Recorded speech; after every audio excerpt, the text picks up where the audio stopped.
Apakah ini yang kemudian beredar selama beberapa hari menunjukkan adanya kedatangan Rizik Syihab ke Indonesia, ataukah ini video yang lama?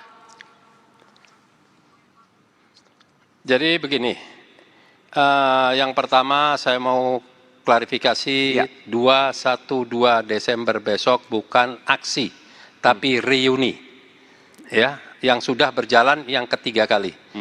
Video yang diputar itu menjadikan satu percontohan.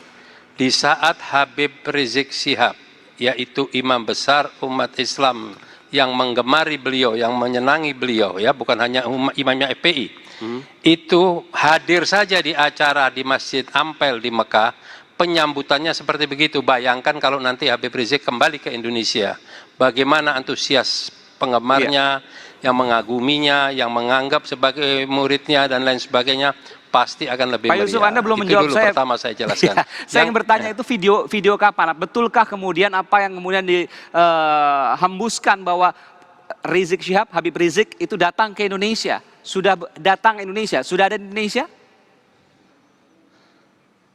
Jadi Aiman tadi kan udah jelas, apa cuman jawabannya iya dan tidak. Belum itu jelas. Kan Masjid Ampel beberapa tahun kunjungan ke Masjid Ampel beberapa tahun yang lalu di Airport Juanda. Oh, jadi ini kunjungan ke Masjid Ampel kunjungan Surabaya. Saja penyambutannya seperti begitu.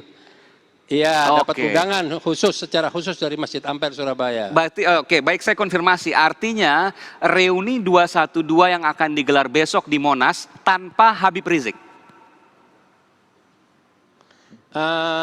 Sampai hari ini kami tidak bisa menyampaikan secara gamblang, ya. Dalam arti kata kami telah berikhtiar semaksimal mungkin untuk kehadiran beliau.